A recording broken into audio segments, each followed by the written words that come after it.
Are you listening? Damn.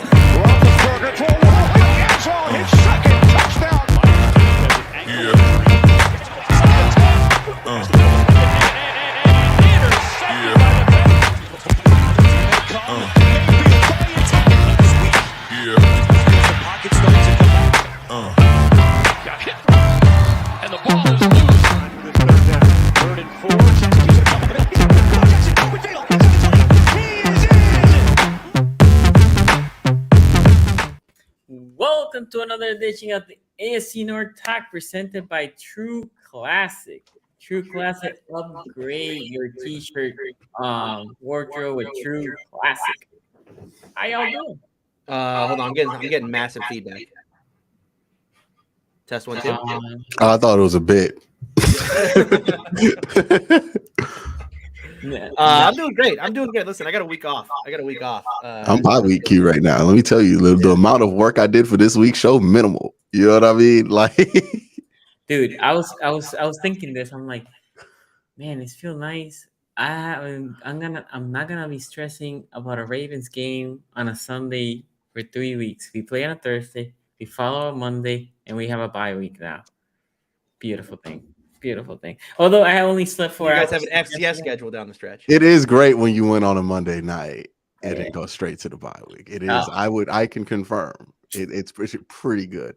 It's almost better when you beat a division rival down, and then you kind of roll into the bye week, and you just like, I'm chilling. I'm still riding the vibes. You know what I mean? But I don't. Bengal fans, how y'all like the? Well, y'all haven't had y'all bye week yet. By the way, I'm sorry, not Q. Ace is coming soon, so I know you're always checking out all of us. Well, Ace is coming. Ace will definitely be here. Bengals fans are feeling very good this week. Look, probably setting up something. Let's you think it's gonna be an intro? Nah, I don't think so. I mean, beating the Panthers, beating the Panthers. Nah, they were pretty hype about it though. No, I know. Well, you got because they washed. They got to rebuild themselves. Yeah, you know what I mean? After the straight destruction, especially Mixon, right? Mixon over there, and they got the big one over Baker. Well, Baker beat them 21-7, but that's different. You can only hope to contain. By the way, I don't know if you guys saw the tweet I put out. Well, Q, you definitely saw because you retweeted it. I saw it. Okay, so every once in a while, I tweet a lot of stupid things, but every once in a while, I've created I've carefully crafted a persona of being an idiot on Twitter and tweeting very stupid, like trolly things. But every once in a while, one of those tweets leaves my atmosphere, right? And it's like, it goes out to people who don't understand who I am, right? They think that these tweets are legitimate. Yes. I had I believe her name is Lindsay Patterson. She covers the Cincinnati Bengals. Yeah, she replied to that tweet as if it were real. Like, they took the starters out in the third quarter. That's always like it's all fun and games. Like for me, it's like if a tweet gets 100 likes, I'm like, okay, cool, that's in my atmosphere. But the second that thing gets to 2,000, I'm like, oh shit, here we go, boy. Yeah, it's like somebody else's Twitter file. Yeah, the George Pickens thing. Like that wasn't a bad example. The one that happened to me that was that I think I tweeted something about Cincinnati will always be the third most important professional sports team in Ohio behind the Ohio State Buckeyes and the Cleveland Browns. And by the time they got the Bengal Twitter, they didn't understand that the joke was that I was saying Ohio State was a professional football team. No, they were just mad that the Bengals were number 3, which it is true, but I understand why that would rub you the wrong way, but it was just every once in a while I tweet something like that, and it's just like, oh shit. And I felt bad because I retweeted that, and I felt responsible for getting that out the atmosphere. Diddy here says, "Eat the ship, Q." Diddy, you're a traitor. You are a traitor. You are a traitor. You live in Cleveland, Diddy. That is messed up what you did to me. You campaigned hard. And also play under review. If you are in here, I saw the efforts that you were going to get your uncle to 10K during that week. Traitors, both of y'all. Traitors. And for those of you that don't know what we're talking about, there's a challenge between Q and Ace. Who gets to 10K? Follow us on Twitter. Ace got there a little bit earlier than Q, but make sure you follow all of us. This one chip challenge is coming, not today, by the way, not today, but we will do it the week of the second Browns and Bengals game. Yeah, there you Ooh, go. like that. Yeah. Ace By the way, there was Weeks. like a mini moment there. So Ace hits 10K. Had been overnight, I think, or like right early in the morning. Because I remember getting on Twitter and seeing Ace celebrating it, and then going to his profile, and he had 9,999. So I guess once he hit it, a bunch of people unfollowed to try and get you back in it. No, people did that to me because I was at like 98 or something. Like I had like Okay. 9,800, and then like I was like, why did I get down to 700? It's like, where does this game go? Bengals fans. Laura, thank you for the donation. How about them Ravens? Question. You think Duvernay could be a deep threat, and why wasn't he used more last night? I find Nobody it boosts the frustrating. confidence of this division like the Um, NFC South has. That telling is you, man. true. That is true. The NFC South has been very good to the AFC. The NFC South, sorry, it's been very good to the AFC North. Y'all beat Rutgers in Maryland, and y'all back. You know what I mean? The whole division has only lost one game to an NFC South team, right? Yeah, okay. Who I lost to know. who? Who lost to who? I'm just saying there was only one loss. I was there. I was there, Tony. I was there. Okay. No, I wasn't trying to. No, I was there. I know. But I was there. Yeah, I know. I remember. I was a witness. Okay. Well,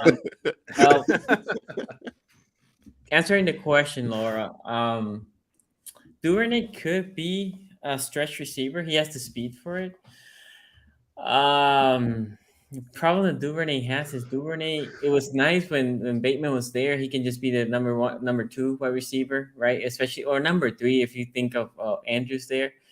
Now he ain't nowhere near wide receiver 1, and when he's getting the best corner, it's not gonna be good for him. Now, why we not? You were running so well yesterday. We didn't really need to just throw it deep, right? Yeah. We were just controlling the pace of that game. We'll talk about it a little bit later. The defense was balling. You keep him fresh as you were running the ball so well. It will come, right? It will come. But I hear you. But yeah, Duvernay right now acting for us as a wide receiver 1. He's not there. Nova Stone never missed. This is the Tom Brady is back game for you. Never missed. Yeah, well, it kind of is. I see. I get it. He came back in the fourth quarter, but it took him 4 quarters to score a touchdown. I know, but like that's the kind. Like they were dead. They're dead. They were dead. They've been dead for 3 weeks. He scored like 1 touchdown in 3 weeks. They were about to be like 3-6. Yeah. Now they're 4-5. They're leading the division again. They're going to sneak in. It's Brady in the playoffs. Yeah, he's losing in the playoffs. If the Panthers win, aren't they all tied for first? Hold on. What if their road to the Super Bowl is like, it could be what? Like they could play the Seahawks. Seahawks won. They're not. No. Nobody is Tom Brady's kryptonite more than fraudulent quarterbacks. And this year, he's going to have to go through Geno Smith, Jalen Hurts, and Kirk Cousins. Impossible. Okay. I'm thinking like his road could end up being the Seahawks, Vikings, and then someone upsets the Eagles like the Niners. And then all of a sudden he has Jimmy G. Those are 3 quarterbacks. If this were like Aaron Rodgers, like 3 good quarterbacks he was going up against, I would get your point because he would probably beat them. But he not beating no fraudulent quarterbacks. We all know that if Taylor Heineke almost took him out in his in one of his best years in 2020, wouldn't exactly call his prime in the Super Bowl year. In the Super Bowl. Well, but it was the COVID year, so again, asterisk.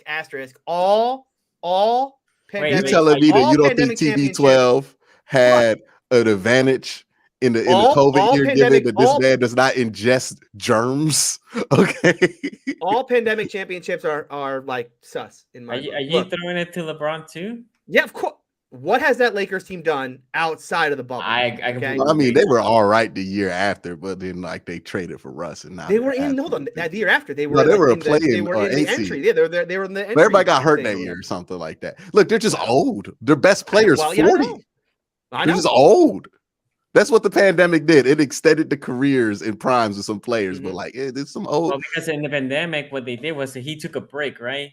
and then he was like, now in a mini tournament, and I'm just fresh. No, what So happened yo, in the pandemic for the Lakers is that AD learned how to shoot the ball for like 2 months and then never shot it like that again. That's what happened for the Lakers. And they also got to play like a Heat team that was red hot, but probably not deserving of being an NBA Finals team. But Jimmy Butler though wasn't he? Was I know nice. Jimmy Butler in the bubble.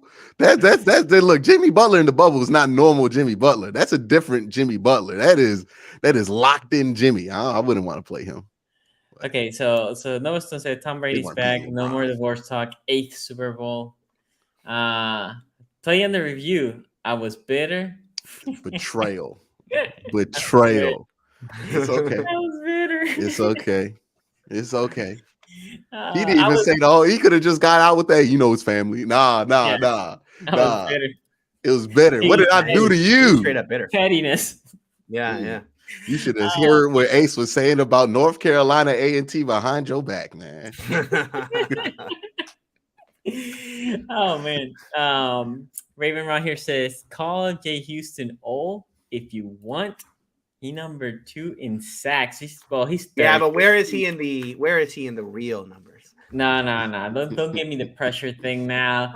When he's leading this division in sacks. He's leading this division, and he missed 2 games. I believe it was 2 games. But sacks are a quarterback stat, so it's not really. That's also great point. Okay. You know what I mean? Okay. Remember, the Ravens do this by unless he committee. breaks the sack record, in which case, then they matter again. It's like somebody leading. It's a flow chart, Sonny. Like, you know what it's like? Matter until certain point, and then sacks matter again, and then the pressures matter when it's convenient for me. That's right, exactly. You know what I mean? If it fits my prior, like the prior thought if that I it had, fits my prior bias, then I will then confirm it. So you know what I mean? if it confirms a bias, right? If the stats can confirm the bias I already have, then they matter. Then it's correct. And if it goes against any preconceived notion that I have already come to a conclusion to before having any definitive stats, then it's wrong. That's how it works on Twitter. This is the PFF talk, right? You use it when it's convenient, and then no. That's PFF right. Justin Houston, by the way, 22 pressures, 9 sacks. He has the least That's pressures. pretty good. 20 pressures is actually not great. No, I said that's pretty good sarcastically. Oh, okay. Yeah. Hey, he's I'll like take 50th in sacks. pressures, 2nd in sacks. Okay. So he's a great finisher. Yeah, that's okay. I mean, this is like when Georgia Tech back in the day used to run that triple option, and it didn't matter who led the league, who led them in rushing yards. Like, it was just a committee. You know what I mean? They were benefiting from the group as a whole, and that's what Justin Houston is. But you know what? If Justin Houston wasn't old, he wouldn't be playing good for the Ravens right now. We know the history of this team with free agents. Raven is leading the league in pressures right now. Oh, is that Odafe? It's got to be Odafe. It's not. Zadarius Smith. It's Zadarius Smith. Zadarius and Judon are the top 2 sacks. Yeah, no, that's right. Don't Matt Judon got the most sacks in the NFL right now? He does. He has 12. Yeah. Damn. Didn't y'all have them both at the same time? Smith was the year before, I believe. But yeah, because Darius Smith was the dude that was opposite of Bud Dupree that same draft at Kentucky, and then Matt Judon, y'all just got. Damn, man, how did y'all let both of them go? Hey, I'm not. Ravens fans are not complaining about their front 7 after the game they just had last night. I mean, come on now, let's be real. I'm just saying, there's nothing to complain about. There's stuff that you could do against Andy Dalton that you're not going to be able to do against but right now, to be fair on the Ravens, they're 5th or 6th in the league in sacks. So they're definitely, to my surprise, they're definitely getting to the quarterback. Not only Andy Dalton, but previous games. Now, you got to write an apology letter to that DC. To what? You got to write an apology letter to that DC over there. To McDonald? No. Yeah, to McDonald. He needs to live for longer. We'll see. Yo, by the way, did you hear in the broadcast when somebody went down? I think it was like James Pierre-Paul went down for the Ravens, and they were like, "Who's going to go in and replace him?" Patrick Queen. I was like, "That's hilarious that they suggested such a thing." I don't know. I've always thought Patrick Queen is like that's what I'm saying. True edge. He's so small though. He's 6 foot, 235. But he's he was covering Kamara fairly well yesterday. Let me tell you something though. Mike Tomlin would have that boy at edge. If I know anything about Mike Tomlin, he would have him 3-4 outside linebacker. Yeah, he tried. He tried some undersized dudes, but famously tried some undersized dudes. Yeah. Yeah. James Harrison's pretty undersized. Well, he was short. I don't know that he was He was undersized. Hey, big. you 5'10" trying to rush a passer. You I undersized. just mean you got great bend because You got great bend. he has great. James He Harrison requires has great natural bend. Yeah. Sorry, Q. You're my second Twitter follower I'm on the AFC North Talk crew, but I'm a Bengal fan, and the who they loyalty comes first. Following again, though. Wow, unfollowed. You ain't had to do that. You ain't had to Straight do up that. unfollowed. You didn't have to. Ace had to lead the whole time. You never had to do that. Never had to do that. Wow. I am seeing what's going on here. Bengal fans don't appreciate when I profess my love. I was gonna make the Bengals the best man to the wedding. That's how much I love the Bengals, and that's what y'all gonna do to me. Wow. Disrespectful, Kentucky nation. Whoa. That's where the Bengals play, right? The airport's in Kentucky. You're flying through Kentucky and you visit Cincinnati to play the Bengals. Okay. Jensen will be back soon to get Tom Brady time to throw. That was Noah's tone. Is Jensen's coming back? Maybe apparently. Yeah, they said that in the broadcast the other day. The time to throw ain't the problem. The throwing is the problem. Throwing is bad. He is. He is. It ain't the time. Okay. But the time's not great. I mean, you think about it though. Is what quarterbacks that are nearing are 30, even close to 35 or older are any good in the league anymore? Is this the year that? Didn't I say this last year? Where I was like, everybody thinks that these quarterbacks who played till they're 45 because of Tom Brady, but the real cutoff has been 35. It happened to Andy Dalton, happened to Joe Flacco, it happened to it's happening to Matt Ryan right now. It happened to Matt Ryan, to be honest. Ryan. Yeah, I mean, it was overnight. Bam, he's just no. It wasn't overnight. He was terrible that last year in Atlanta. Nobody just cared. I guess he was bad at the end of Atlanta.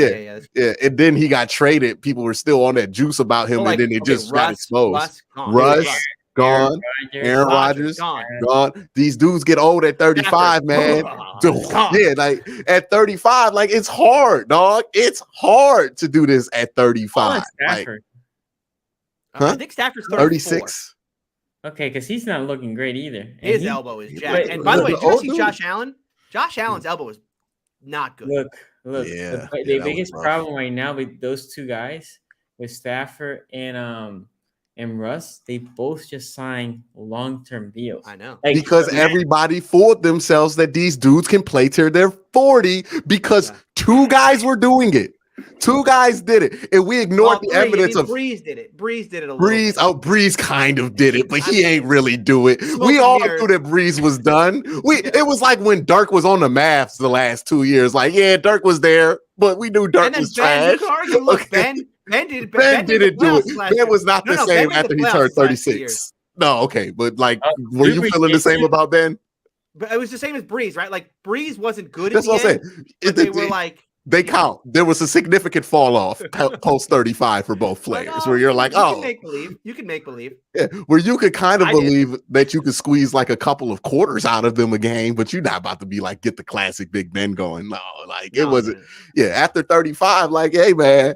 Gotta be careful with these dudes after 35. I don't care who they are. The biggest problem now is for those two franchises. If those two guys don't turn around, it's gonna be bad. Because you can say, with Green Bay, one more year of Rodgers, he's really, really done, right? With Matt Ryan, one more year of Matt Ryan, and then you also can just buy, right? Who else? Tom Brady, if he retires after this year. But Russ and Stafford, they both just signed a deal this year. Yeah. Brand new spinking deal. I mean, anyway.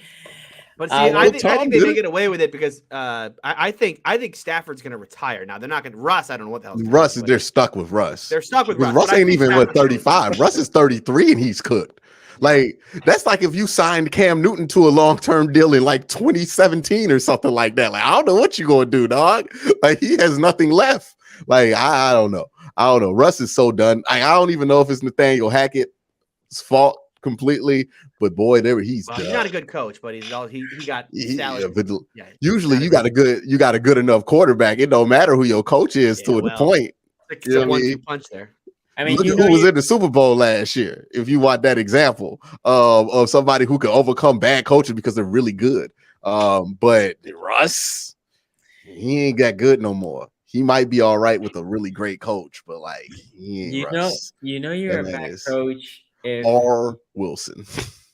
you're a bad coach if ownership has to hire a supervisor to coach you the coaching during the game.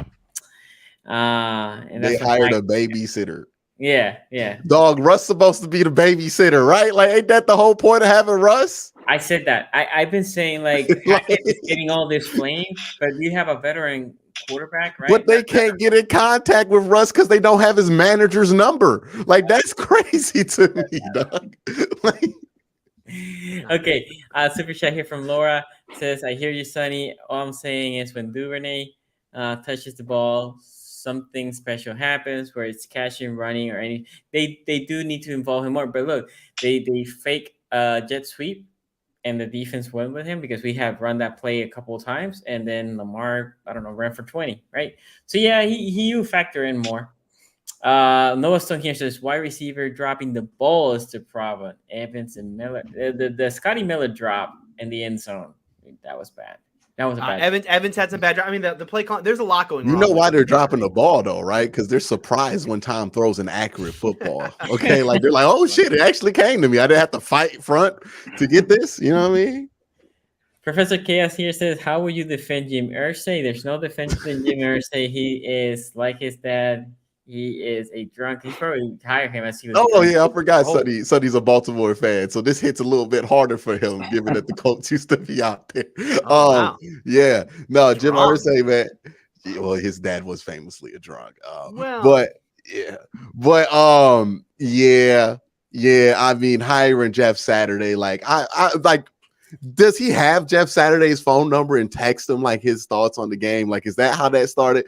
Or what I'm more concerned of is, was Jim Irsay like waking up every morning with ESPN on the TV and then Jeff Saturday be on it? Be like, you know what, Jeff makes some good points. Let me hire him to do that. No, he didn't call Jeff Saturday first. There's not a chance in hell. No, I'm saying, like, did they have were they like in contact during the season? No way Peyton's gonna take that job. He called Peyton first. I was trying to think of like, how many players did he? And then Peyton told him how much ESPN pays him to sit on the couch and talk with his brother. Peyton wants to be a GM. Peyton Manning makes more money than he could ever in the NFL again, watching Monday Night Football with his brother on ESPN2. Like, there's no way he's taking a real job. You know what I mean? Yeah, it's a very lucrative deal that he has there. He's the new John Gruden of ESPN when it comes to that. But nah, man, Jeff Saturday. Like, can anybody justify Jeff Saturday? Anybody? Like, I want to hear somebody try to do it. They're tanking. No, they're not. Jim Irsay really does think this is something that's going to work. Like, that's the thing that worries me. You think that he introduced him is the real next guy that they're going to hire there, or do you think? No, I think so, because they introduced him like he was that dude that they were going to bring. Like, they're like, hey man, we're going to show him in these 8 games. We're going to go on a run, and then we're going to hire Jeff Saturday, so nobody can say anything. That was the energy. You don't bring Vic Ballard out there to if you just throwing somebody out to the roost. Did you see ownership out there with what's his name got the interim job in Carolina? It was just that dude up there by himself, like some food, because that's how you treat the interim head coach, like some food. They had the owner defending him and the GM out there, dog. They don't even do that when they bring in a quarterback. Yeah, no, they must be good friends. Now, I will say this: the only defense that you can find, because I saw somebody like, if they were thinking about giving him a bunch of money as a new coach, at least in an 8-game span, you can say, well, if he sucks, you didn't give him any money, you can say, okay, bye, I'm going to hire a new coach. And if he's good with this 8-game sample, then you just hire him. I think it's BS, but whatever. How are we even going to know if he's good or bad? He's going to have 2 months to learn how to be a head coach in football when he ain't never done that before. How are we even going to know if these results are based on him or just like happening because of everything else around him? There is no way to know. He doesn't know enough to be able to know if he's doing a good enough job. That's the problem. And the crazy thing is, they're not even going to a bye. That surprised me. Like, if they were going on a bye, you're like, oh, at least you have a week there to put. Dog, he coaching next week. I know he's coaching Sunday. It's crazy. Anyway, also Q, I will eat. I wonder if he same like hot knows chip. the rules, like what he can challenge and what he can't. Like, are we gonna get shit like that on Sunday? I want to watch this game now. Who they're playing. They're playing the Raiders, so you actually don't want to watch. Oh, wow. For the purposes that I am watching this game for, that's a perfect opponent for me, Here, Tony. you want to know how bad The this game Raiders is? lose The this line game, didn't too? move based on any of this Jeff Saturday stuff. Like they hired him, they did It was the like, press conference, still and the they're like, Raiders, though. Vegas is like, whatever. I mean, both these teams suck so bad. Like this, it doesn't affect The me. Raiders. And you man. know what? You know what though? You know, like teams always win. Like one of those two first games when they have the bad coaching hire randomly in the middle of the year. So he's gonna win one of these next two games. Dude, Yeah. think Depends on about how the much they hate it. Raiders. With the Raiders, all the hype that they have after all the moves that they made, and they are just. Why did we hype up the Raiders like their quarterback? I still never wasn't Derek Carr? believed in them. I never believed in them. So far, I'm still right with that. With the I thought they were Steelers, gonna make the Steelers and them playoffs. have the same record. I was like, I trust Like, the like, Steelers more like than the we Raiders. didn't see Derek Carr fail to score a touchdown on like 4 attempts in the playoffs at the 4-yard line against the Bengals. What Looked made like us it think was a that would little be deja different? vu there. Little Derek Carr interception to end the game. I know what that looks like. Know a little You bit know what I mean? about something like Yeah. that. It's the classic. It's the classic. Like they made the playoffs, so you must believe that they're. It's like the linear progression Yeah. fallacy. Well, they right? got Where better. can't Boy, I believe bet there were they're some here. They trades. got better. They're going to be. Yeah. I bet there were some trades they could have gotten for Derek Carr this offseason that they wish they would have made. I mean, but they Yeah, got but the instead they like doubled down and went with and they like traded away assets for. Yeah, for they don't have a Devontae first round Adams pick this and- year, do they? Do it? No, they don't. Maybe because this they year or gave it- next year. Yeah. Damn, it's 2 quarterback classes. Oh wait. No, No, it's only one. They only give one No. away. They only give Okay, one so away. they gave up the one the year they traded for him, Yeah, and then exactly. this year. So okay, so they're only missing out on Stroud and Oh, Bryce, gotcha. but I mean they're missing out on Stroud and Bryce. It's just the Packers didn't correctly use those picks. Anyway, also Q, I will eat the same hot chip as you. That's from Professor Chaos. And Wow. we have one more here. Does the Josh Allen give you hope of a WQ? I mean, it Have they gives you the confirmed difference anything between- on the injury? They said They said Or it, is it just exists, speculation? but they haven't confirmed like a timeline or anything like that.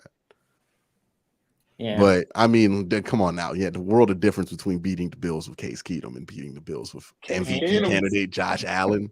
Like, yeah, it's Case cooked Keenum. He's cooked at this point in his career. I've seen him play. He's that good. But yeah, it's a world of difference there.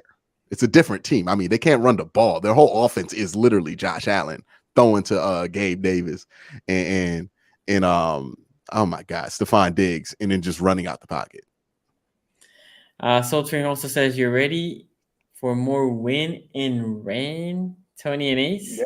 Very Got exciting. another one. Very. Got another one coming, Tony. Got another one coming. Here we go, man. And this was so. It just happened out of nowhere. Yeah. And like Out of it's like, nowhere, oh, by it's the way, Thursday you're gonna have another hurricane, and they can't decide. My favorite is that they can't decide tropical storm, hurricane, tropical storm, hurricane. Can't decide. What's it gonna be? Again, Which one? Florida must be a magical place.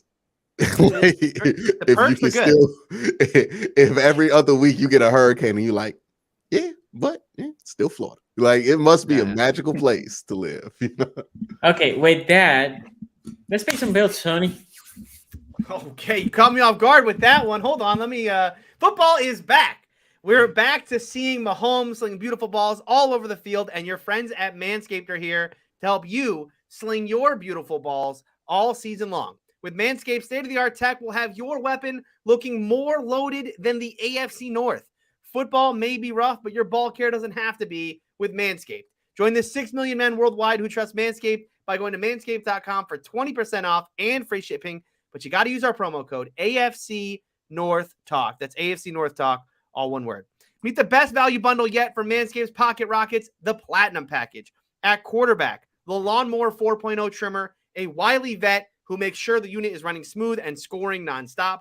With proprietary advanced skin-safe technology, the Lawnmower limits mistakes and protects the ball. At running back, the Weed Whacker ear and nose hair trimmer built to bust through all the right holes. On the offensive line, we have our unsung heroes, the Crop Preserver Ball Deodorant and Crop Reviver Ball Toner, the Trent Williams and Corey Lindsley of Sack Protection. At wideout, the cleanest duo in the league, the ultra premium body wash and ultra premium 2-in-1 shampoo and conditioner. With their rugged scent, they attract both the ball and the ladies in the crowd. At tight end, the product that makes your end look tight, Manscaped's anti-chafing boxer briefs, a dedicated jewel pouch to increase ball handling, and a cool, steady vibe thanks to their moisture-wicking fabric. On defense, there's only one thing you need, the aluminum-free ultra-premium deodorant with refined cologne quality fragrance. It keeps sweat and locker room scents from making any ground. To top it all off, we'll throw in the best coach in the league, the Shed Travel Bag, as a free bonus. Built to hold the team together, this travel-size bag has a fumble-resistant zipper. So this has got to be a Super Bowl winning roster, but don't take my word for it. Head on over, manscaped.com, and get 20% off and free shipping, but you got to use our promo code AFC North Talk. That's AFC North Talk, all one word. Yes, Manscaped, guys, hell of a product. Go check them out. They won't disappoint you. Okay, so we had 2 games because it actually worked perfectly this time. We had the 2 games this week, and then next week we had 2 games. Bengals and Ravens are on a bye, and then this week Browns and Steelers were on a bye. Okay, saying that, let's start with the Bengals since it's the game on Sunday. Ace, I'm gonna go with you. The Bengals came in strong, and people will tell me yes, but it was the Panthers. And yes, it was the Panthers, but you make sure you smack them down. Make sure that they knew who they were. That triple B was full in effect. So yeah.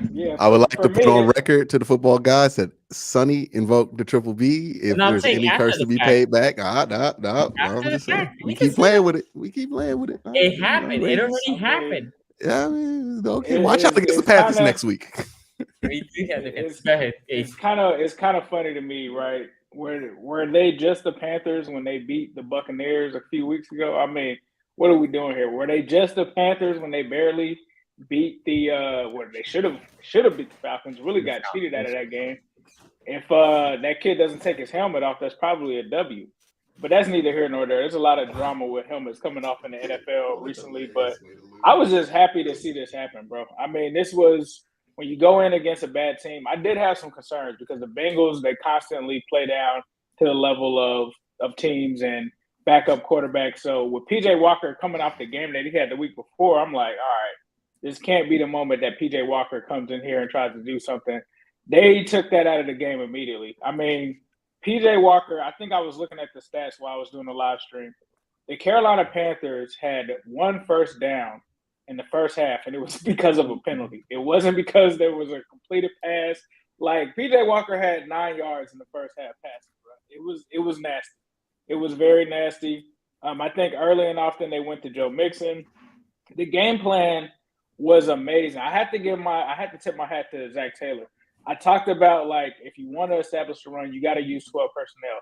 It really seems like they looked at exactly what the Browns did to us, and they pretty much put that into their offense.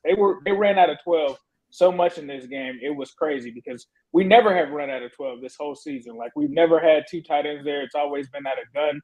It's always been with 3 receivers. It's always been guys blocking. That was a major improvement there. Another thing that they never really did either was pulling their guards, right? That was something that the Cleveland Browns killed us in. They were doing that all in this game. They were bringing in extra linemen. So kudos to Zach Taylor, probably Frank Pollock as well, because he's the run game coordinator, offensive line. Honestly, they gave Callahan a lot of kudos. I really honestly feel like that man talked to his daddy after that game, got some help, made some adjustments. But, they came out this game. Joe Mixon needed to get some carries, 8 touches the last game. They needed to get him this game. He went off 5 touchdowns, did his thing. The defense, though, really impressed me in the first half because when you talk about a guy like Chidobe Awuzie, I thought that was going to be a huge loss for them. You talk about the secondary kind of being in flux. Mike Hilton didn't play in this game.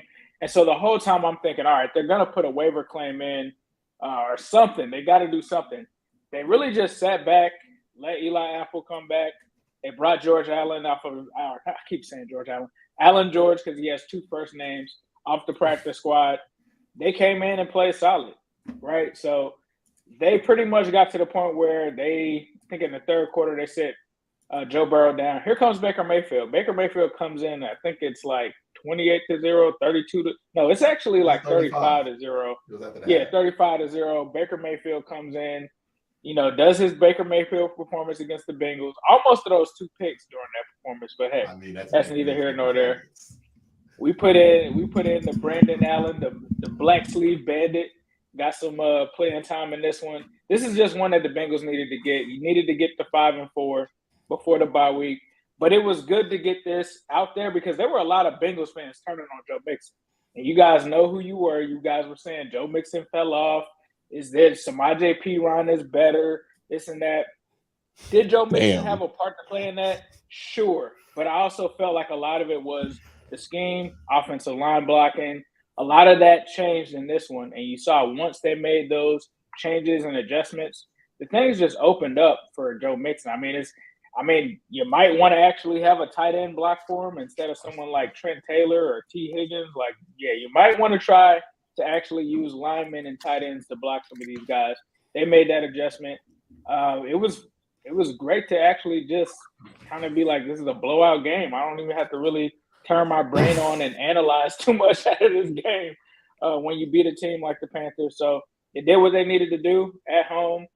They've looked good at home. I just got to see this on the road. So you get in 5-4, you'll be getting healthier. You're probably going to be getting DJ Reader back. You're probably a game closer to getting Jamar Chase back. So the Bengals are surprisingly getting healthier. The other thing I'll say is Jermaine Pratt in this game really stepped up. Really liked what I saw from him with the interception in this game. Also, Jalen Davis, the slot corner that they pulled off of the practice squad. A lot of people were high on him. I kind of was like, yeah, Jalen Davis, he's all right, but, he's not really worth a roster spot. Him coming up from the practice squad into this game, playing a decent game, I just have to give the kudos to them. The guy that did concern me in this game, though, Eli Apple, by the way, had a good game. He had a pretty good play against Terrace Marshall where he was able to break up a pass. The one guy that worried me, because the Cleveland kind of picked on him last week, this week he gave up some stuff too. Cam Taylor-Britt, I get it. He's a rookie. It's his second game. But he seems to be a guy that if a team needs a play or they need to try to get a score or something, Cam Taylor-Britt is a guy that has given up some passes. Now, I understand he's a rookie. A lot of people are getting on me because I'm just mentioning, I just saw it happen against Donovan Peoples-Jones. We saw it happen this week against Terrace Marshall. That just cannot be a thing that happens with him. But love what I saw from this team, for them to come out with the fight, get into the bye week at 5-4. Time to kind of make some of those adjustments, come out. Because when you come out, playoffs, just like I said last year, playoffs are starting right when you come out of that bye, especially with how close things are. But, yeah, overall, big win for the team. Shout out to the staff. Shout out to Joe Mixon. And good thing for them to bring some balance to this offense. Like, they're finally getting some balanced play here on both sides. So, glad to see it. Okay, Q, what do you thought about this game? Bye week Q was watching this game, and then I saw that it got to 35-0, and I was like, I have no more analysis. This was an ass whooping, dog. The big booty beatdown like you read about. Yeah, I mean, this is how this was a college football style, like, all right, let's try to not burn some red shirts type of like ass whooping. Okay. So yeah, this is a beat down, man. PJ Walker had 9 passing yards, as Ace mentioned. 9. He had 9 passing yards. 9. Not 10. 9. Dog, he had to have had more attempts than yards at that point, right? Like, I think Joe Burrow might have had more incompletions than he had yards. Like, that's ridiculously low. 9 yards. He for sure had more completions than he did. Yeah, they were. I mean, come on now. That would even be fair on a good day compare Joe Burrow to PJ Walker. But they got systematically broken down. Like, I didn't hear. Did Burns do anything in the second half? I don't remember. Burns did get 1 sack against Jonah Williams, of course, and it was just like Jonah's just holding him there for like a second, and then Brian is just like, just grab Joe. Yeah, I mean, you got to get the one little that's a patter. You know what I mean? But yeah, this was a beat down of beat downs. Look, the Carolina Panthers are not a good team. They still shouldn't get beat by 35 in the first half. Like, I think we're all in agreement. Like, that's abnormal in the NFL. And the Bengals have done this before. They did this to the Atlanta Falcons, right, where they were up 28 and a quarter. Yeah, and this is the thing with the Bengals, right? They have been a little bit inconsistent this year. This is kind of like, is the Cleveland game? You have to look at them in this 4-week stretch and ask yourself, is the Cleveland game just an aberration and then that's who they are? Or is this more of a combination of, hey, look, they're playing like lesser NFC South teams, and then the Cleveland game happened, and that's how they'll perform against teams that can match up with them better? That's the question you have to ask about the Bengals. Which team are they right now? I don't think at 5-4 there's enough evidence either way to say that they're definitively one or the other. And there is, Aces pointed out on Twitter, this is remarkably similar to the position they were in last year. Now, last year Lamar got hurt. They lost, and the Ravens went from 8-3 to what was it, Sonny? I don't want to talk about it. 8-9. 8-9. You don't have to change that first number. I know that. 8-9. Okay, I thought they didn't win a game after that, right? So they went from 8-3 to 8-9. That opened up a bunch of things. The Ravens have an easy schedule coming up, but the Ravens' problem has never been the schedule ever. Their biggest problem comes out on Tuesday, Wednesday, and Thursday, and that's the injury report. That is the toughest opponent that they play. No, you're not getting healthier. I mean, they just put Bateman on IR, dog. I mean, there's nothing. I was the only one. You know what I mean? Like that's the Ravens' biggest problem over the last 3 years since 2019 has been them fighting the injury report. So we'll see what happens with the Ravens. They should be an 11-win team, right? The Ravens should. If you look at that schedule, I see 2 losses. They're not going to sleep Cleveland. They're not going to sleep Cincinnati, in my opinion. So they're probably going to lose one of those. And I think they probably split with Pittsburgh. Maybe. I don't know. I got to see what Kenny Pickett does the next time I see him play football before I make any bets. But they probably split with. Oh, you're saying I thought you were saying the Bengals split. Sorry. I thought you were saying the Bengals. No. The Bengals. The Bengals better split. Yeah, I'm saying the Ravens are going to split with the Ravens could split with the Steelers, right? So maybe that happens, but still they're in a good position if they can stay healthy. But like to stay healthy, I mean, like at this point, we feel like when we talk about the Ravens staying healthy, it's like, yeah, healthy AD, he's really good, but like, when is he ever really healthy, right? That's the thing with the Ravens. They always have injuries at some point. Let's see if those are going to be the ones that affect them. But the Bengals, they look fine. That offense, I mean, look, the one thing to note is that they did that with Jamar Chase against Atlanta. This is without Jamar Chase, right? One of the things we wondered, can they be as explosive without Jamar Chase? And I think against a team that has some pretty good corners in Carolina, they were able to be that. It is something to look at and go, okay, well, let's see who they are going forward with this. But that was a good win for the Bengals. It's a win that they needed. Now, I don't know what happened to them the week before, but I've heard that they needed this one bad. But it's also nice to see the Bengals bounce back that strongly, because a loss like that on Monday Night Football can really demoralize and derail a season. But the good teams usually bounce back from it. And look no further than the Ravens in 2019 when the Browns did that to them, and then they went on to go undefeated for the rest of the year and then lost to the Titans in the playoffs. Saying that home. Eric Thomas, ET never played again after that game. Okay, so saying that, Tony, I want to put 2 points here. Joe Burrow had a strong game, but not his best game, right? He really didn't need to have a strong game because Mixon was just eating, right? It was the Joe Mixon show. Second, and he also was benched in like the third quarter. Yeah, so he didn't even continue to play. Right. True. By the way, we were talking about PJ Walker's stat line. He had three completions out of 10 attempts. How is he still starting next week? I would love to. I had no idea. Jameis hurt? There's a 4-letter word for starting PJ Walker after he has 9 yards passing. Can anybody think of it? Dude, you can't spell Bryce Young with 4 letters. The other thing that I wanted to mention to Tony here specifically was, I believe when you predicted the Ravens were gonna lose Booty Beat down to the Bengals, was it? Yeah, to the Bengals. No, it was the Browns. It was the Browns. Okay, I bet on it, and I didn't predict it. I was coerced and forced into it by our host. Ravens haven't lost. He was forced into it. Yeah, on a bet that's that he made. Mm-hmm. Yeah. Well, Under no, duress. no. The bet was a challenge from chat. So okay. And then the second thing, Tony was the this one. Is again. I don't know if you guys know this. These are recorded. We can go back and watch. Yeah. See. And then the other thing that happened here was I myself said that Mixon did not look good throughout the season. I think Q said it as well. Even H said that Mixon had not had a good year. But there's one person here that said that he was, I believe it was the word DONE. Done. And now look what Tony, I think every time you predict something like this, the opposite team is taking over. Sonny, I can't allow you to give that to Tony, given what you did to T. Higgins last year. Okay. I own that. Well, and what is Tony frozen for y'all or just me? No, he's in shock. He's in shock. I think he's frozen. He's in shock. Tony's done now. You broke him, Sonny. You broke him. I broke him. You broke the podcast. Unbelievable. Unbelievable. Man.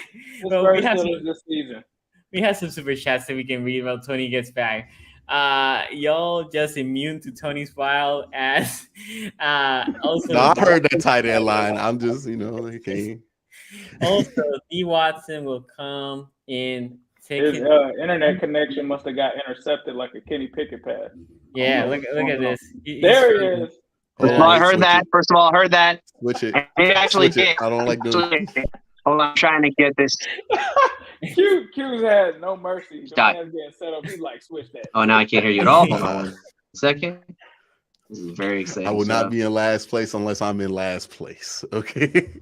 Okay, so let me finish this with chat. Also, D. Watson will come in and take the MVP out of nowhere. Also, Q, can you name a better QB running back tender ever? The guys haven't even played a game. Ever. That's a little tough. I'm not going to go ever. But it is like Nick Chubb, when has there ever been, like the number one running backs in the NFL, they usually don't have top 10 quarterbacks. And that's what people project Watson to be eventually. And like, I don't know when's the last time we had that, right? Because when AP was doing this thing, it wasn't, and they had Christian Ponder out there. And maybe Joe Webb. Maybe Vic and Shady McCoy. I don't know if Shady wasn't number one, but he was like top 5. Yeah, and then there was Vic was like probably Derrick Henry. I think Derrick Henry and Ryan Tannehill, you could say, was close because Ryan Tannehill was like top 12 for a couple of years. Yeah, for a moment there, for a blip. For a brief moment. There was somebody who had to take that Ryan Tannehill was better than Joe Burrow. Like, I don't want to say who, but we do record these shows. Shout out to Spectrum, right, Tony? I mean, my God. I don't know what that was, but it was. I think it was the power of your lies. Yeah, no, the power of your lies broke my internet. What do you think about this game? Too much spreading of lies on this show for me to. I think they're all facts. Yeah, well, again, like I said, we can go back and we can, we can verify. This is, I believe, the week. I have nothing to say about this game itself. This game itself was meaningless, right? I mean, this game was over in 30 seconds into the game. This was so over when they were up 14-0 in like the first quarter. Yeah, I mean, this game was like, holy. I was like, they're not coming back. Here's the thing. So this was the week a year ago that but shut up already. That's fine. This is a week, I think a year ago, that I did the whole rant about Bengals fans, if you really think that you're going to win the division, you should bet on it, right? It's because they're all the analytics were against the Bengals a year ago.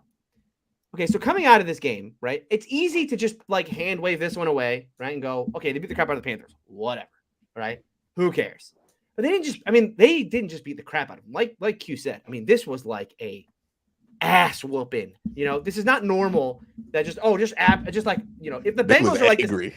That was an angry ass whooping. It's not normal that I feel bad. A 500 team just goes out and oh, by the way, we could throw 100 on you today if we wanted to. The only reason we're not going to throw 100 is because we don't need to. So, a pick your number game doesn't exactly happen all the time in the NFL. Okay, so all the regression stuff, let's throw that out the window. Let's have a legitimate conversation about the Bengals for a second, because I think they're a really interesting team. You can. Oh, okay. I thought my internet was dying again. No. We're good. Okay, so who are the Bengals? Q hit on this, right? Who are they? Are they the team that we just watched beat the crap out of the Panthers? Are they the team that we watched get the crap beat out of them by the Browns? Right? Like they're doing like this roller coaster thing this year where, yeah, I mean, like you could make an argument that, okay, when they play an NFC South team, sure, they look great, right? But when they play anybody else, they don't. But they don't just look great. Look at this chart. This is EPA per play, offense and defense for every team in the league. The Bengals are right now, as charted by EPA per play, the fourth best team in the league. Now there are games where they don't look like the fourth best team in the league. There are times when they look like the fourth worst team in the league, like when they played against the Browns. But you could almost make an argument this year that they're the opposite of where they were a year ago. A year ago, you made the argument that everybody's saying, "Oh, they're so great," but on a play-by-play basis, you said, "No, that none of the advanced analytics match up to what people are saying about the Bengals. Oh, they have this great offense. No, they don't. Look at the numbers. They do not have a great offense." Right? This year, you can make the argument that I'm making, which is no, they've regressed and they're worse, but they aren't.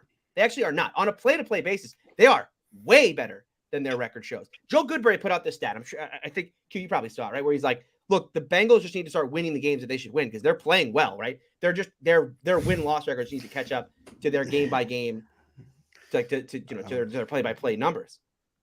Here's my problem with that. Is what games did they lose this year where you would have said, well, it was unfair that they lost that game. Like, did they play a game this year that they lost where you would say, well, they probably deserved to win that one, but it didn't break their way? Have they played? Because the only one I can think of is the Steelers game, right? Where you could say, okay, the blocked field goal at the end, the long field snapper goal. Getting injured. Yeah, right. You could make the argument like, okay, that was probably unlucky for them, but then Burrow did throw 5 interceptions in that game. Right? It's not exactly like you would look at that game. And say, if they were playing a team better than Pittsburgh, they'd probably lose that game. They'd probably get blown out, right? You know what I mean? Okay, here's my thought on the Bengals. Here's my honest assessment of the Bengals. They are Deontay Johnson. They are the Deontay Johnson team. Right? There are times with the Bengals where they are amazing. Like this game, again, you can hand wave it away and just go, well, it's the Panthers. No, it was not just the Panthers. I mean, they beat the crap. That was the Bengals looking like an unstoppable force. They could have beat the crap. They could have beat the crap out of a lot of teams. They would have beat 90%, 99% of the league. Exactly. So what do we make? They play it like that. What do we make of the Cowboys game, right? Or the Browns game, or the Ravens game, right? How do we take what happened against the Falcons and the Panthers and merge that with what we saw against the Bengals or against the Browns and Ravens?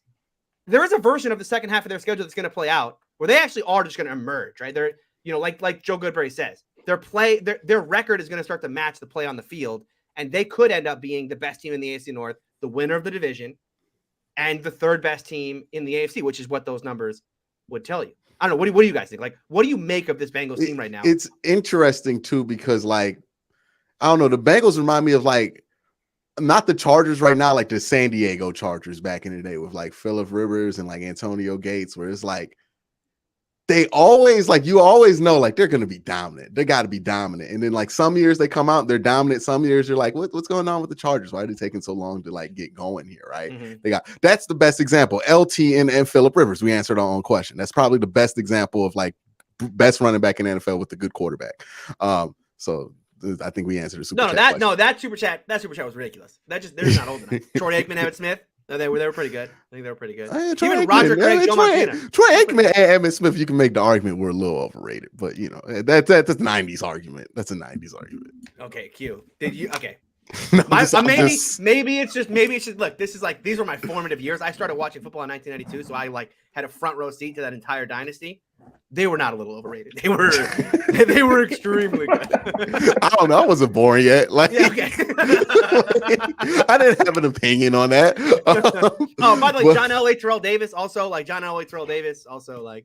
Now there are people who do think Terrell Davis is legit overrated, but like, okay, fine, no. But we're talking about like best running back in the NFL. Was he ever best running back in football while he was? Terrell Davis ran for 2,000 yards. Yeah, 100%. The year they won the Super Bowl. That was like the best quarterback running back combo. But that was old John Elway, though. That wasn't like John Elway, was it? No, that was the helicopter John Elway. No, that was a good John Elway. That was a good John Elway. Okay, well maybe back in the 90s, I guess it used to happen all the time because I guess teams cared about running back, but now it doesn't happen that much.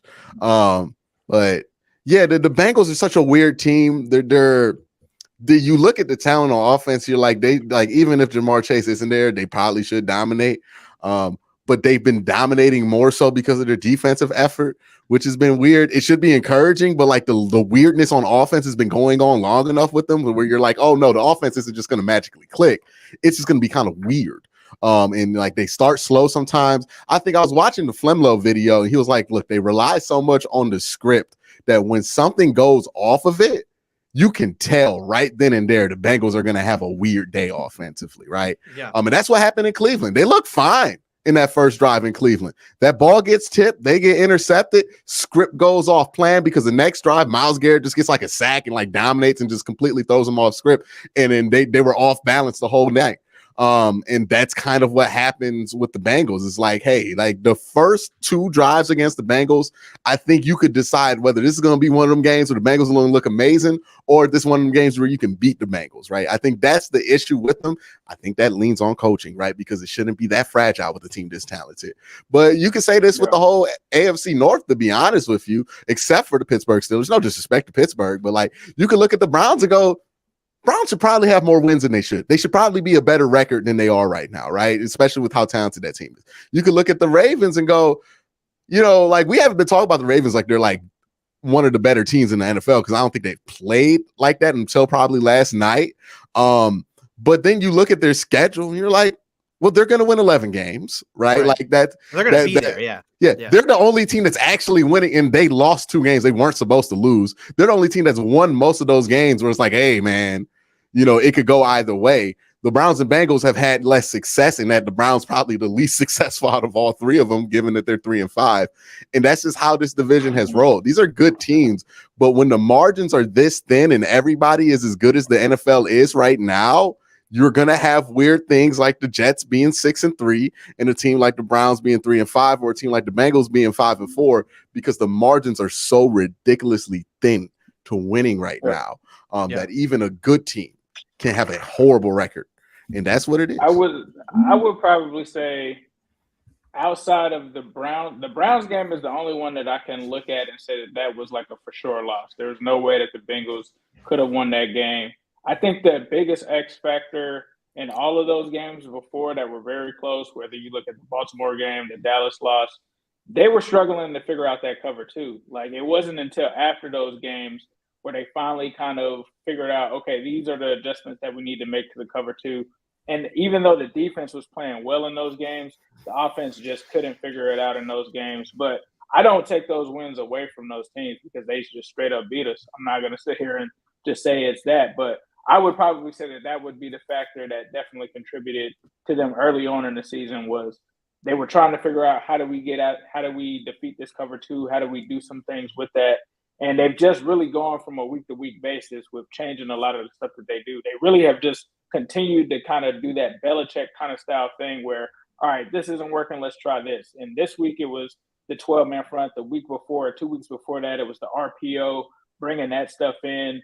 Before that, it was, okay, let's ditch the zone running scheme. Let's go back to gap. There's a whole bunch of stuff that they've been going through just trying to figure that out. And I feel like now it wasn't until I feel like the Saints game where they kind of figured it out, but then Cleveland came and punched them and hit us with something that we haven't seen from that angle either. So, yeah.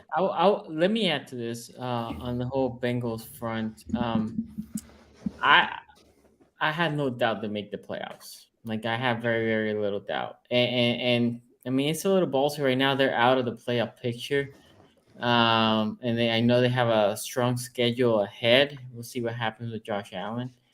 But winning the division, because this is the whole argument that happened on Twitter in between Ace and Q.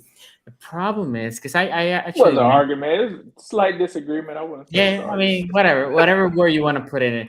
But what do you mean? I blocked Ace after that. No, just what I was thinking as I was reading is the Browns right now, in my opinion, have a slight edge, even though they have a worse record.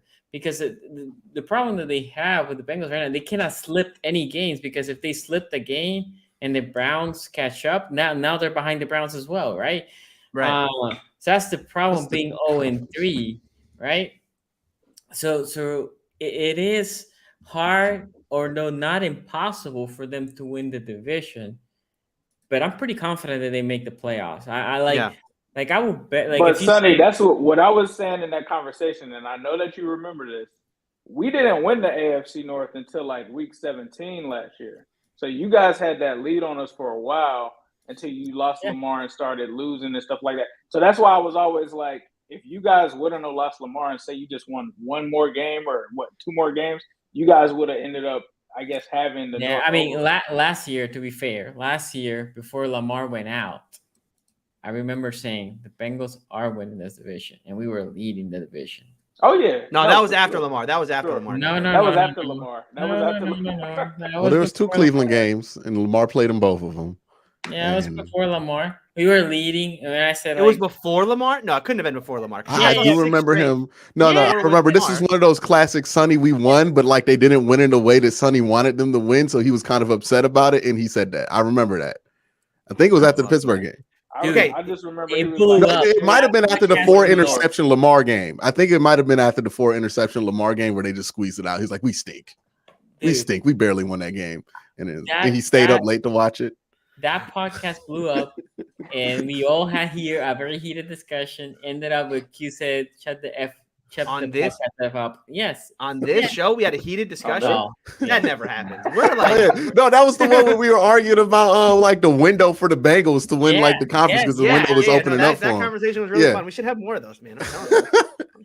It's something about it this time of the year, you know. Yeah, it's about this time where we're getting real on edge. I do think though, like I use that regression word a lot, right? About the Bengals. You know, I certainly love to poke the bear on that one. I do think, though, okay, if the Bengals are going to have regression this year, I think the regression might be, like, if last year it was like they didn't deserve to make the Super Bowl because they were too early, right? It was like a fluke that they got there because, hey, like, it didn't match up. I think it might be like this year. If they don't win the division, right? I could see the Bengals being the fluky team this year that doesn't make the playoffs, even though like they're like that Matt Castle year where, like, they were 11-win team that didn't make the playoffs, right? And then I could see, like, the Bengals getting into this weird situation where, like, yeah, they're a really good team. But for whatever reason, their standings, or like their record doesn't match the play on the field. I mean, it could happen that way. I could see where it could happen like that just because of the AFC East. Because you talk about the Jets, you talk about the Dolphins, you talk about the Bills. Like, if the Bills, and I'm saying if, I'm not wishing that on Josh Allen. I want Josh Allen to be here because honestly, I don't want anybody to be out because that's just, I mean, we all want to see fun football. I want to see Josh Allen week 17. But, you know, if that does happen, Case Keenum, like, that's going to be a drop-off, bro. But I still feel like the team is good enough to still possibly reach, 10 wins or something like that if Josh Allen were to miss some games too. So that division over there is the one that you got to pay attention to because all of those guys are close. And then let's talk about the Patriots too. The Patriots aren't out. I was going to say, that is a critical game for the Bengals. So. As of right now, let's say all standings. Well, what helps them is that like they're 0-3 in the division, but they got 2 big conference wins, right? So they're only 2-3 in the conference when it comes to the wild card. Yes, and 6 losses in the conference usually gets you out. Which, by the way, Pittsburgh's at 5, so we're getting close to that funeral. That Patriots game, if everything keeps progressing the same way, is pretty important for both teams, right? The Bengals or Patriots. That's almost at the end of the year. They go Patriots and Bills. Losses, Tony. So that last 3 games for the Bengals are very critical, right? You go Patriots, Bills, and Ravens. Those last 3 for the Bengals are very, very critical. Okay, let's go with some super chats that we have here, and then we'll move on to the Ravens game. Will this game be closer if Baker played the entire game? Tony, you have a tweet about that. I do think it would have been closer, though. I do think it because, like, PJ was so bad, dog. Like, so bad early in that game. I mean, how did I wonder if Baker giving him notes after every drive to quote unquote help him. Oh no, you know Baker was trying to get back in the game. He was like, yeah, when you see Jesse Bates, look, he don't play the eyes. You know, I mean, he was telling them all the wrong stuff out there. Because he's like Russell Westbrook looking at KD's MVP trophy during the speech. I'm so happy for you. Remember Terrell Pryor had that funny quote when he was like, I can't be a backup quarterback because I can't be on the sidelines watching somebody else eat and be like, I'm happy for you. So he switched to wide receiver. Like that is the pettiest person to have as a backup. That is the most non-trustworthy backup to have. No, you can't trust him. His whole career is stealing somebody's girl. Like that's who Baker Mayfield is. He stole somebody's girl at Texas Tech.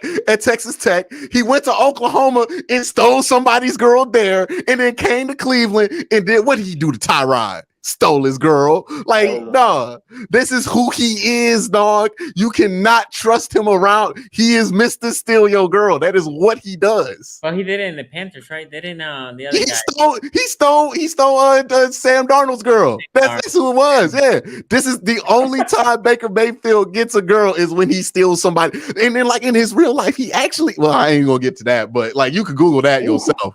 About how he ended up with his wife. Like that's something y'all can do on the side.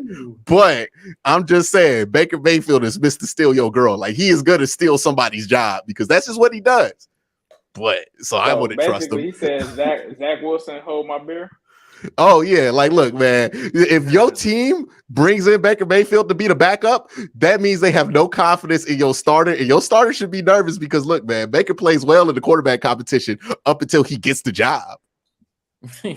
Luis here says Bengals equals Tottenham. Tottenham. First of all, as a Brit, Sonny, you don't know Tottenham. You don't know Spurs. No. Are they the Spurs? Did y'all see that clip of LeBron saying he was like a fan of some Premier League team? Well, he owns owner of Liverpool. Okay, so they had like some legendary Liverpool player. He's like, yeah, man, it's some great teams. And they showed a highlight of the dude, and he was completely unaware that this man was sitting right in front of him. Listen, I got introduced to this idea that LeBron lies about these like little things all the time. I saw a clip of it because I guess he did this thing with the Migos recently. Yeah. LeBron just be telling them lies where he was like, I knew Kobe was going to score 81. Remember that one? Dude, it is absurd. Like the little things that he lies about is hilarious. There was one where he put his hand up. He was like, "No, I saw somebody in the 7th row at the back of the queue, and I said, what's up to him?" No, you did it, LeBron. Like he be telling them lies. Like the Migos one because he's like, yeah, I was listening to them. All my teammates, he's throwing his teammates under the bus. Like, yeah, they all hated me. It's like such a stupid lie. It's like why? What would you lie about? And then you got people defending the lie. Like the Migos were in high school, dog. Like there's no way you heard them. The Migos didn't even hear the Migos in 2010, dog. Quavo wasn't rapping in 2010. Like everybody knows this. Why did you lie? He be telling them lies when you at the barbershop and when that old dude comes in and he just start lying. Like everybody knows it. Everybody knows a guy like that, like LeBron. He lied. Like, all right, Halle Berry, when she was in Cleveland, I used to date her. No, you didn't. You lying. You got any pictures? You lying. Yeah, just telling tales out here, right? Old man telling tales. Okay, Orange here says give Stefanski credit, making backups look top 15. And Kirk Cousins, I mean, he looked pretty good under Stefanski, and then he's not the backup though. Like, let me not be disrespectful, but Baker Mayfield had his best season under Kevin Stefanski, and Jacoby Brissett looks better than anybody. Who would have thought we would have been saying the defense was the problem with the Cleveland Browns? You know what I mean? Well, if the defense wasn't holding back Jacoby Brissett. And I'm taking bullets from Zim for that because I was like, Zim, Cleveland's defense is good. I told him top 10 defense. I'm still getting bullets from that to this day. You know what I mean? We did look like a top 10 defense on Monday, so you always show them that. You know what I mean? The potential was there. I mean, against the Ravens, they also did a good job, right? Against the North. When we play the North, we built to beat the North, but like when we play anybody else, it's a crapshoot which team going to show up. Q, has Ohio sports ever had this much potential at the same time? Also, how long do you think it takes Watson to clear his name with Browns fans especially? All right, let's be real here. He's a 5-touchdown game away from nobody really like being all up about it. Like that's just what it's going to be. Whether that's right or wrong morally. Yeah, for Browns fans, he's going to throw 5 touchdowns and we're going to figure out how to deal with it. Like, that's just going to be what it is. And as far as the potential in this town, boy, that Donovan Mitchell is nice, dog. I knew he was good, but I didn't know he was nice like that. I'm mad about that. I wish he Why- was why here do- in this. Ace, why did the Lakers fold so easily, too? I have to ask that question because, like, they were only down 10 and with like 3 minutes left to go. They just sat everybody. I was like, wow. They Can't just shoot folded. threes, dog. When Russell Westbrook has to be one of your guys that's your 3-point shooter, that's I knew the Lakers were in trouble when I looked at their bench in the third quarter, and it was a bunch of old dudes with ice on their knees. I'm like, oh, these are like the Celtics in the 90s. Like, they're just not, they're just too old. Well, the 2000 Celtics, although they won a 2000, they championship, were- right? With Garnett. No, it's like the Yeah, Celtics they before win. they traded with Brooklyn, like the 2011 Celtics, where you're like, oh no, these dudes are cooked. Okay, saying that, let's talk about some Ravens here. Also, before we go there, hit the like. Q was just getting all kind of dubs over me. Bengals, Lakers, just damn, Yeah. Q. I mean, you got the chip challenge. You know, you went 2 out of 1. You went 1 out of 2. You know what I mean? You kept the series alive. You know, you won the home game. We didn't go up 3-0 on you. You know, so we'll see what happens. We'll see what happens with the rest of the year. We still got one more Laker game, and one more Bengal game, and a series of 5.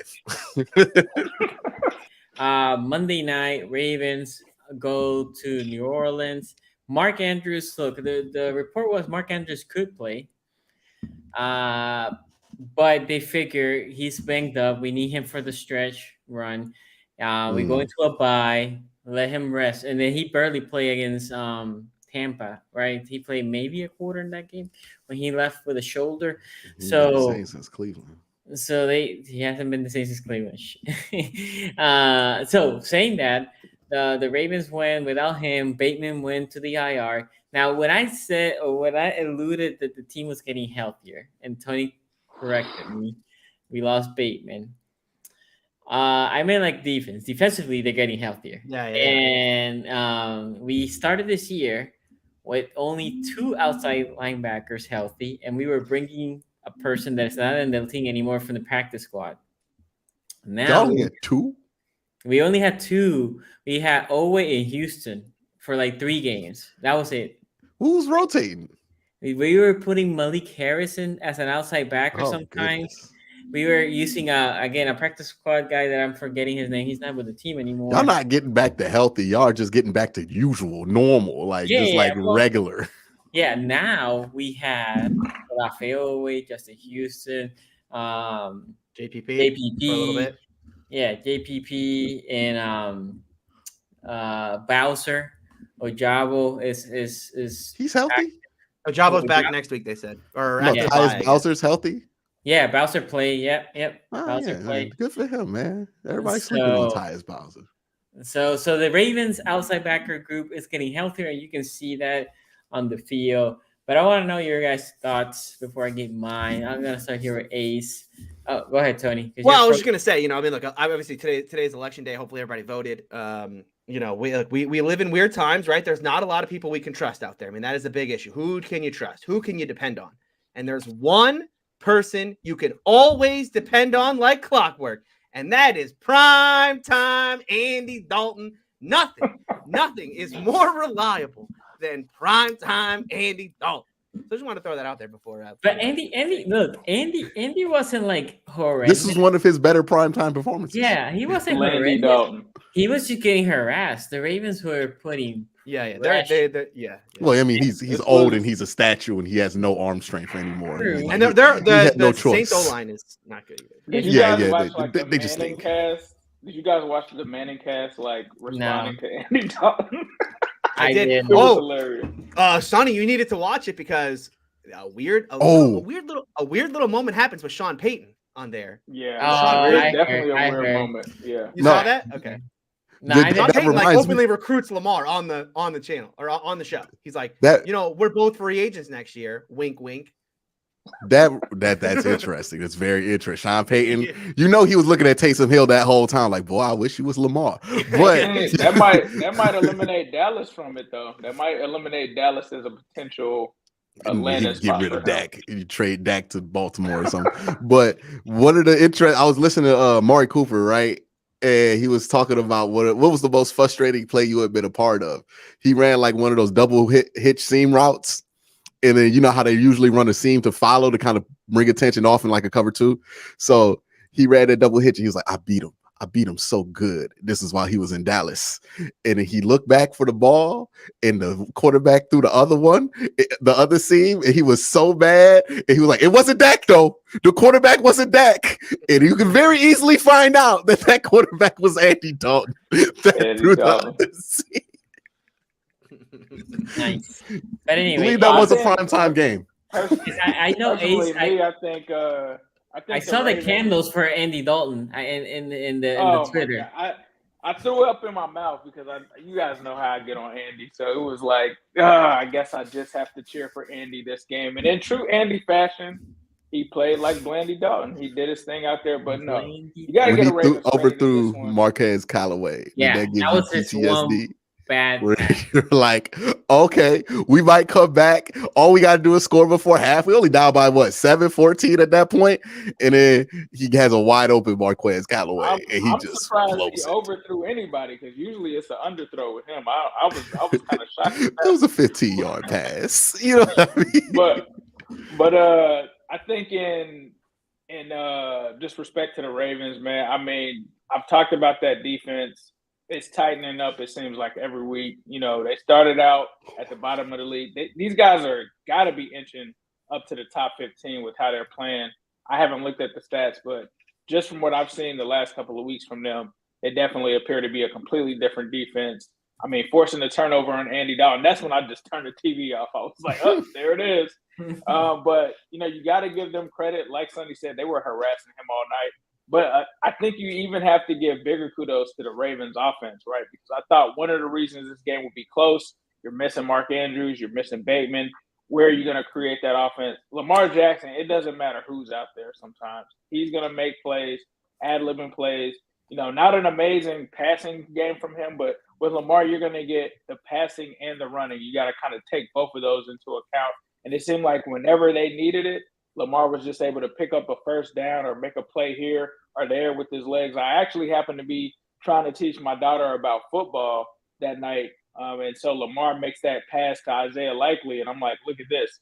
This looks like, you see how people think that this guy is going to pass and then they think he's going to run and then he hits him with the pass. Like, I'm like, that's the Lamar Jackson experience. It's not typical. And so what a example to be teaching her first game of football with an unorthodox guy like Lamar Jackson. But that's what makes him special. That's what makes it so that this guy can put up 27 plus points without his starters in on offense. That's what they needed to do because we knew that the defense was going to show up, but I wanted to see how that Ravens offense was going to match them. They were just able to find stuff from everybody. He hit Prochet for a couple of passes. He just was finding whoever he could to make a play. I mean, hell, he even hit a 35-year-old Deshaun Jackson at one point in that game. So, you know, kudos to them. I think Greg Roman doesn't get enough credit, man. I know Ravens fans try to hate on him sometimes. If you don't have that Greg Roman scheme, how do you get these results with all of those injuries on offense? I don't think you do. I got to give some kudos and shout-outs to Greg Roman in this game for scheming this up.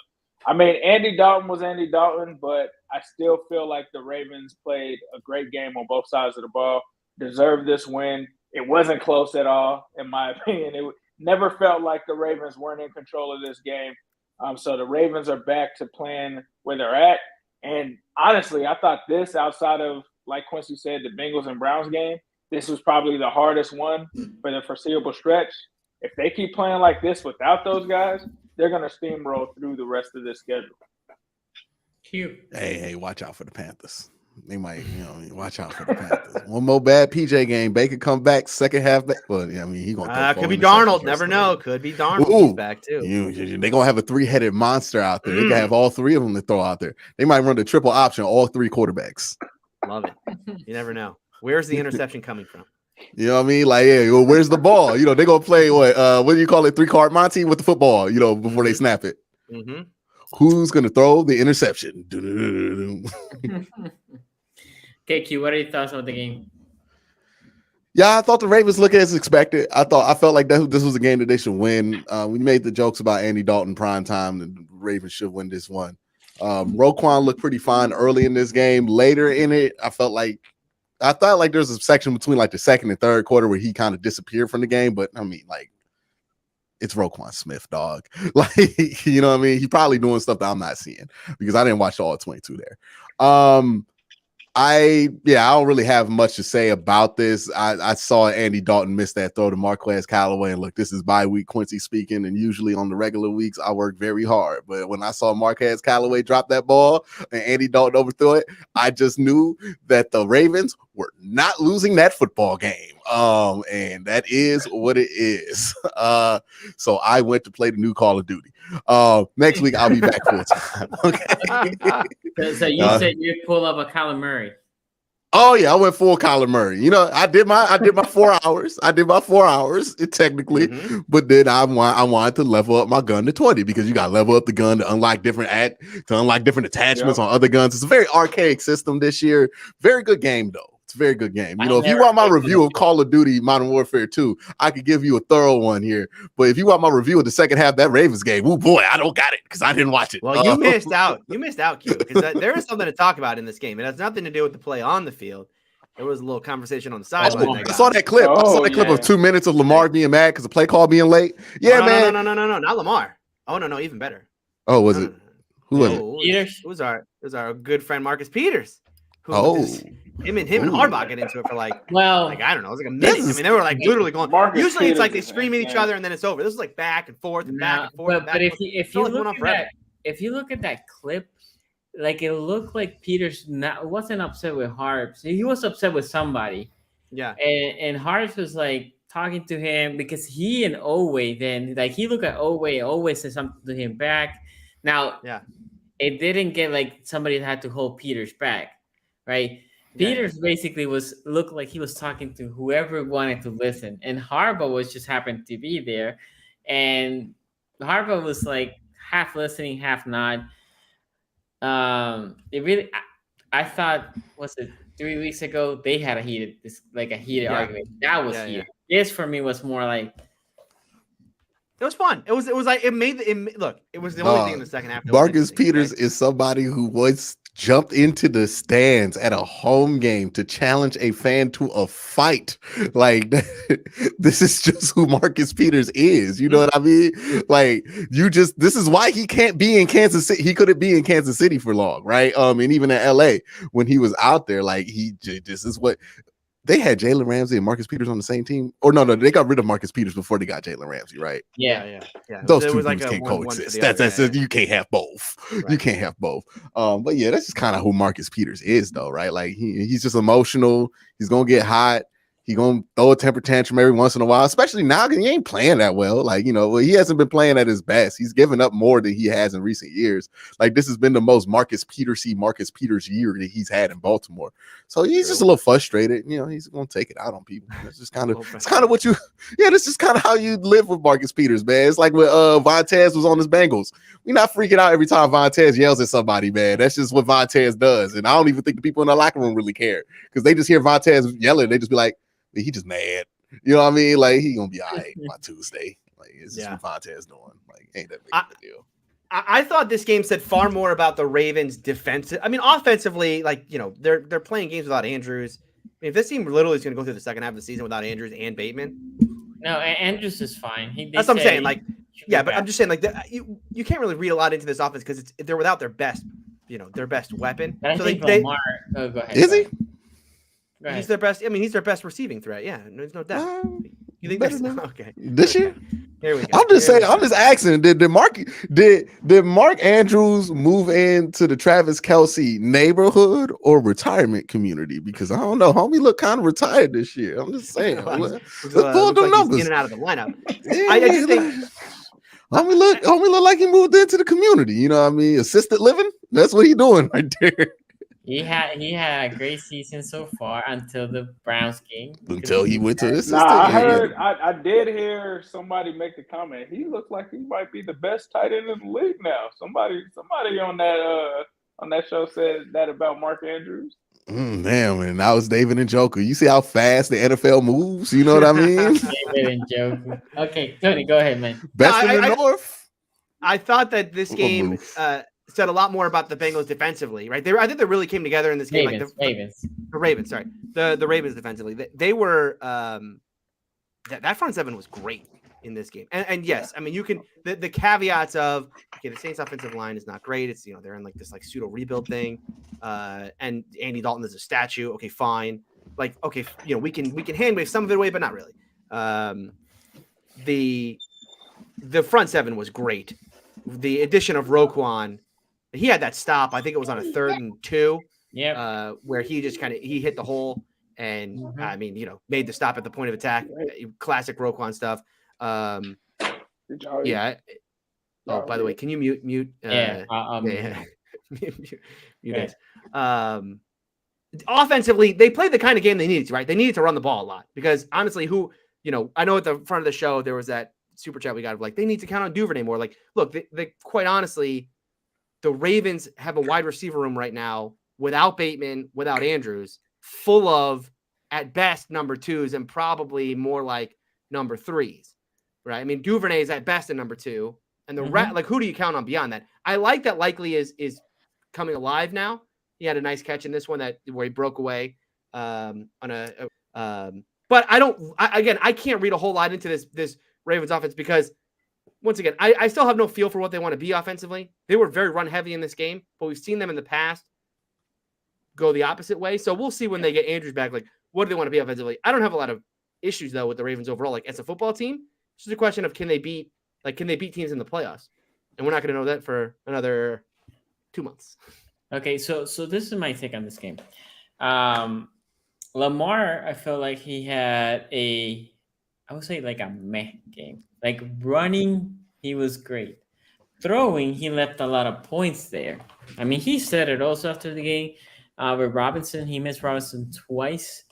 The potential touchdown, once for sure. The other one, at worst, was a first down, probably a touchdown as well. The O-line for Baltimore has been playing really good. And they keep getting better, right? Linderbaum playing good. Moses, very underrated signing on the right tackle side. And Stanley playing very well as well. And the receivers, receivers are the receivers. It's gonna be the concern until I die.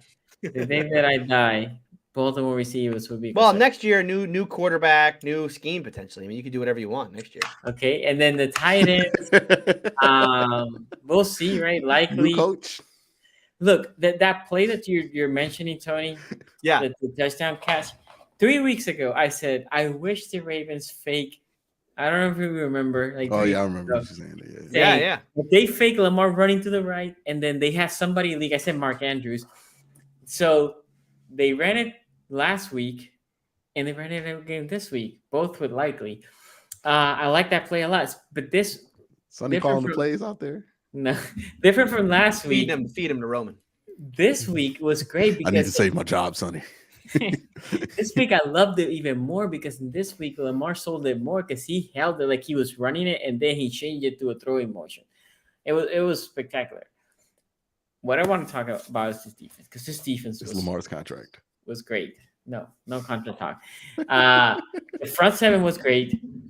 We talk about Washington. Most people don't know about Washington. Great. Jones, the rookie, playing great. Marabike, great game. Urban, that interception was a battable by Urban. Justin Houston found in the Fountain Youth, and yes, Tony, you can say he's finishing whatever. He looked unstoppable in this game, right? And then you get Campbell playing really good football. I feel like in this particular game, JPP was probably the worst of that front. And Olafio it was a decent game. Bowser had some pressures in limited snaps, right? Roquan had back-to-back great plays. And then the one thing they were doing with Roquan and PQ, Patrick Queen, they were rotating them out, in and out. And then some plays they were both together, and sometimes they were one in and one out. Both of them, I saw them defending the running back on the flat on Arvin Kamara really well, which that's good to have the linebackers staying with a good running back in Kamara. And then the secondary. Look, Marlon had a strong game again. Marlon Humphrey has had a quite really good year. Peters, on the other hand, he was lucky the touchdown pass, he gets a post and then he did an out, and as we talk about Andy Dalton overthrew him. He had a couple plays like that. There was another Olave put him on skates, saying he was guessing all the time they were running a post and then they were running an out. Olave just like a 20-yard catch. And then the touchdown, which led to the heated discussion. Peters was trying to rip the ball away. He couldn't. I'm okay with that part. But then he was like, oh, he stepped out. And then Chuck Clark, which got me heated with Chuck Clark. Chuck Clark is not a guy that does this. But he looked at Peters and said, like, okay, he's out. And the guy kept running, like jogging. And then you see Stevens there looking at them like, okay, well, what is happening? And nobody tackled him or pushed him out.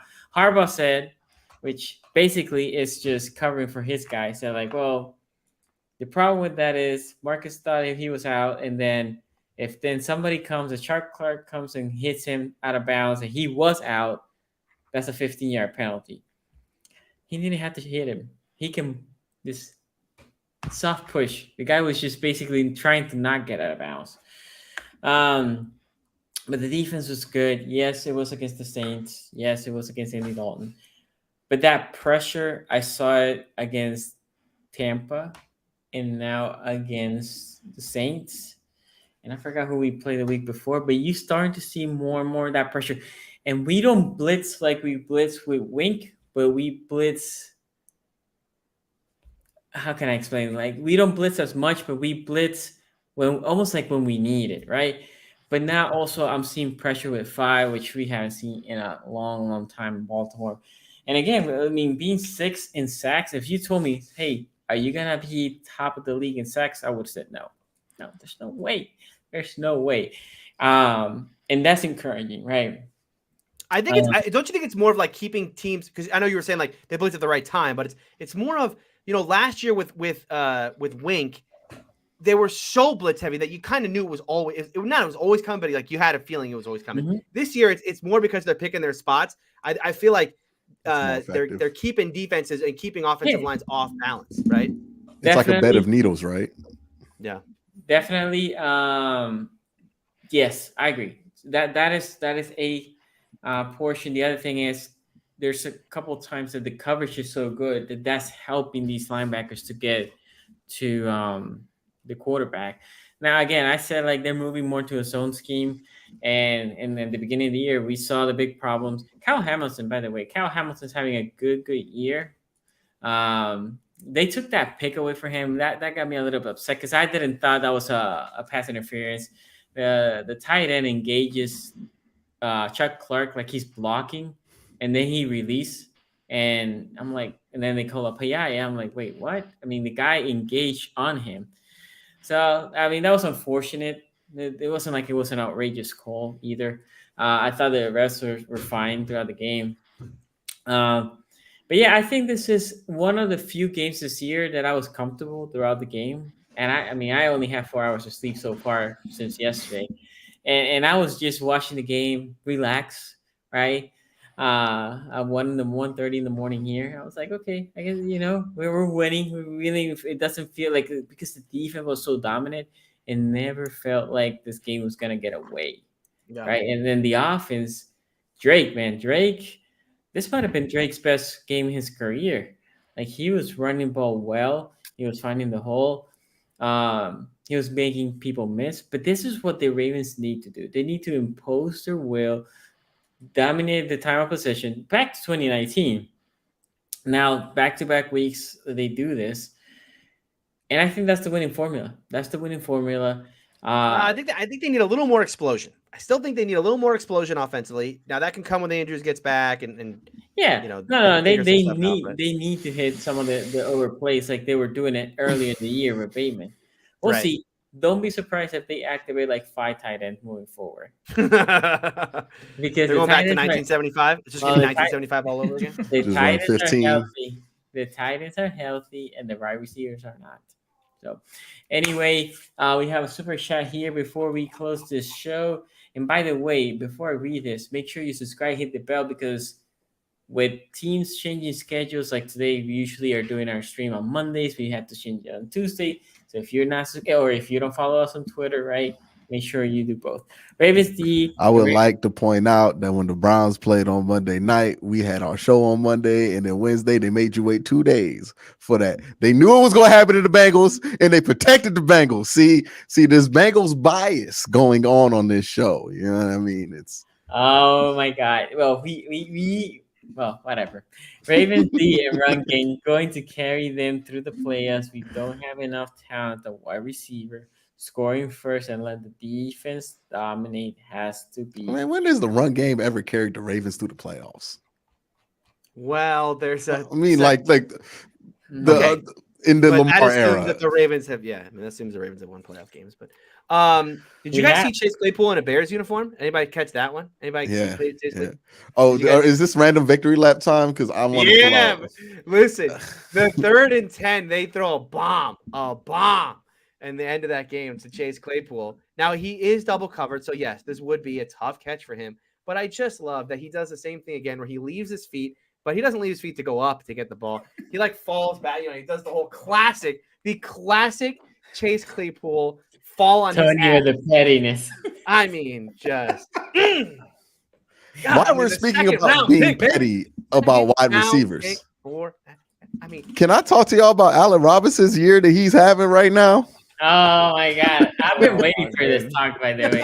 Oh yeah, look, he had 2 great games. 5 receptions, 63 yards, 5 receptions, 54. I'm like, he's back. He's back, y'all. 3 receptions, 24 yards this week. The man has 254 yards for the entire season. 254 yards for the entire season. Mr. Ad.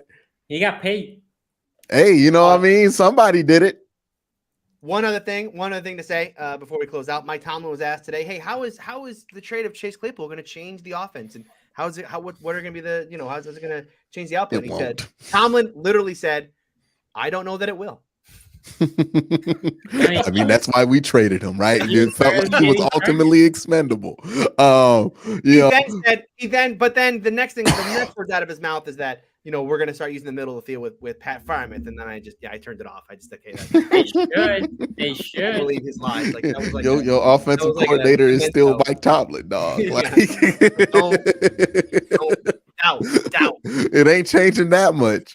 By the way, shout out Cliff Kingsbury and them sorry ass Arizona Cardinals. They are who we thought they were. Shout out to them. You know what I mean? Yeah, Cliff Kingsbury. People talk about him not being good. Who told you about that 4 years ago? Tony, you're playing Andy Dalton this week. Yeah. Are we doing the preview show tomorrow? Maybe tomorrow, maybe Thursday. That's why you have to subscribe, hit the bell, follow us on Twitter so you know.